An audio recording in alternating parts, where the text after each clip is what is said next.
বন্ধুরা, তোমাদের third semester এনইপির পরীক্ষার রুটিন পেয়ে গেছো। অ্যাডমিট কার্ড তুলতে হবে কিভাবে, কোথায় গিয়ে পাবে সেটাও তোমরা জেনে গেছো। যদি না জেনে থাকো তোমাদের পরীক্ষা কবে বা রুটিন কবে থেকে প্রকাশিত হয়েছে, অ্যাডমিট কার্ড কীভাবে পাবে, তাহলে ভিডিও দেওয়া আছে চ্যানেলে, দেখে নেবে।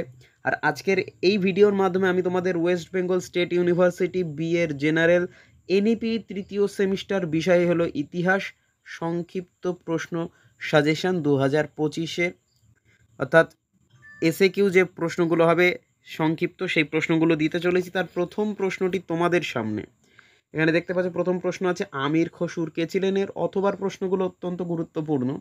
বন্দে গানি চাহালগানি বলতে কি বোঝো। 2 নম্বর প্রশ্নটি আছে আলাউদ্দিন খলজি কেন বাজার দর নিয়ন্ত্রণ করেন। অথবার প্রশ্নটি দেখে নাও। বিজয়নগর সাম্রাজ্যে আগত দুজন বিদেশি পর্যটক এর নাম লেখো বা উল্লেখ করো। 3 নম্বর প্রশ্নটি তোমাদের সামনে দিল্লির সুলতানি সময়কালে প্রচলিত 4টি করের, এখানে চাকরি হয়ে গেছে, এখানে হবে 4টি করের নাম লেখো। এরপরের প্রশ্ন, যারা এখনও ভিডিওটি বন্ধুদের মধ্যে শেয়ার করে দাওনি অবশ্যই ভিডিওটি শেয়ার করে দিও, কারণ তোমাদের বন্ধুদেরও প্রচুর দরকার আছে এই ভিডিওটির। চলে আসবো আমরা অথবার প্রশ্ন, শিখ ধর্মের প্রবর্তক কে ছিলেন। শিখদের পবিত্র ধর্মগ্রন্থের নাম কি। চলে আসবো পরের প্রশ্ন, 4 নম্বর প্রশ্ন তোমাদের সামনে। সুলতানি যুগে বাংলার কোন কবি তার কোন কাজের জন্য গুণরাজ খান উপাধি লাভ করেন। অথবা প্রশ্নটি পানিপথের প্রথম যুদ্ধের তাৎপর্য লেখো বা গুরুত্ব লেখো। 5 নম্বর প্রশ্নটি আবুল ফজল কে ছিলেন, তার রচিত একটি গ্রন্থের নাম লেখো। অথবা প্রশ্নটি আছে দেখো মহারানা প্রতাপ কে ছিলেন। চলে আসবো আমরা 6 নম্বর প্রশ্নে। কি লেখা আছে, শাহজাহানের রাজত্বকালে আগত দুজন বিদেশি পর্যটকের নাম লেখো, অর্থাৎ ভারতবর্ষে আগত। অথবা প্রশ্নটি হলো জায়গিরদারি সংকট কি। চলে আসবে এর পরের প্রশ্ন 7 নম্বর প্রশ্নে, শিবাজির রাজ্যাভিষেক কবে এবং কোথায় হয়। অথবা প্রশ্নটি আছে চৌথ ও স্বদেশমুখী কি। 8 নম্বর প্রশ্নটি দাক্ষিণাত্য ক্ষত কি। এর অথবা প্রশ্নটি জিয়াউদ্দিন বারনি কে ছিলেন, তার রচিত একটি গ্রন্থের নাম লেখো। চলে আসবো আমরা পরের প্রশ্ন 9 নম্বর প্রশ্নে, সুলতান রাজিয়ার পতনের 2টি কারণ লেখো। অথবা প্রশ্নটি মালিক কাফুর কে ছিলেন।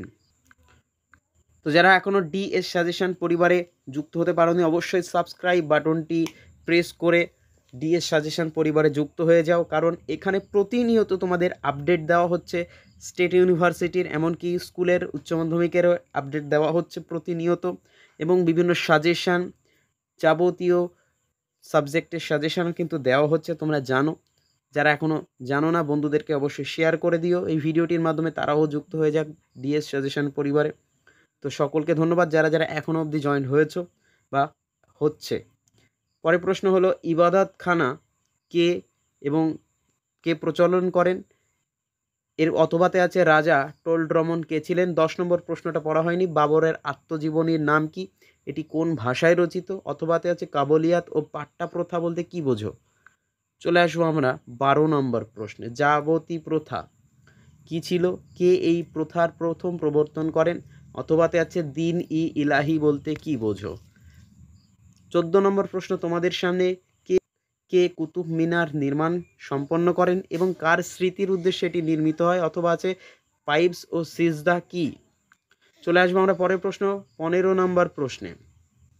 15 নম্বর প্রশ্ন আছে নব মুসলমান কারা ছিলেন, কে তাদের দমন করেছিল। অথবা আছে দাগ ও হুলিয়া প্রথা কে প্রবর্তন করেন। 16 নম্বর প্রশ্নটি তোমাদের সামনে, মোহাম্মদ বিন তুগলক কেন তামার মুদ্রা প্রচলন করেন। অথবাতে আছে দেখো ইলিয়াস শাহ কে ছিলেন। চলে আসবো আমরা পরের প্রশ্ন 17 নম্বর এবং সাজেশনের প্রায় শেষের দিকে, সুহল ইকুল বলতে কি বোঝো। অথবাতে আছে দেখো মনসবদারি প্রথা কি। এরপরে আরও আছে 18 নম্বর প্রশ্ন, নূরজাহান চক্র বলতে কি বোঝো এবং সিলসিলা কি, 2টি সিলসিলার নাম লেখো। এই সাজেশানটি পাওয়ার পরে তোমাদের প্রত্যেকটি বিষয়ের একটি করে লাস্ট মিনিট সাজেশান তোমাদের সামনে আসবে, তোমাদের কমেন্ট পেলে তাহলেই আসবে। তো অবশ্যই কমেন্ট করতে ভুলো না, এবং এই প্রশ্নগুলোর মধ্যে কোনগুলো গুরুত্বপূর্ণ মনে হয়েছে, অতি গুরুত্বপূর্ণ, সেগুলো কিন্তু দাগ নাম্বার মেনশন করতে পারো। তো দেখা হচ্ছে পরবর্তী ভিডিওতে।